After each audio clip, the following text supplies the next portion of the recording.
3 members of one family are dead after a house fire this morning in Benton Harbor. It happened shortly before 5 o'clock in the 100 block of Bellview Street near the city's downtown. WSBT 22's Max Lewis spoke with a neighbor who witnessed the whole thing. There were 4 people inside the home this morning when it caught fire. The mother and her 2 children didn't make it out, but the father did. A neighbor tells me he tried to go back in to save his family, but it was too late. There's nothing they could do.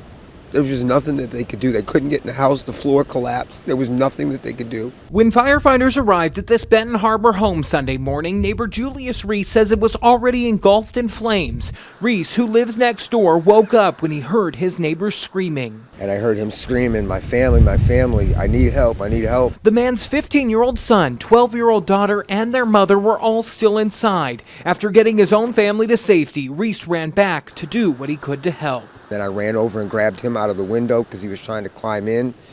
And then I pulled him over across the street and I ran back over to the house to try and get into the door. And the door was already in flames and I couldn't get in to do anything. It's so hot. It was just already up in flames, man. There wasn't nothing that could be done. Fire officials say shortly after they arrived, the second floor where the family was living collapsed. The inside is now charred and destroyed. People who identified themselves as family stopped by, salvaging some pictures from the debris. Family we spoke to over the phone says the dad is still processing what happened. Reese, who has kids of his own, says the ordeal will stick with him forever. I held him for an hour and a half, like cried, screaming for his family. He just wanted to go back in there and just get his family. The house is now boarded up as a dad now deals with an unimaginable loss. They were just a good family, man. He loved his family.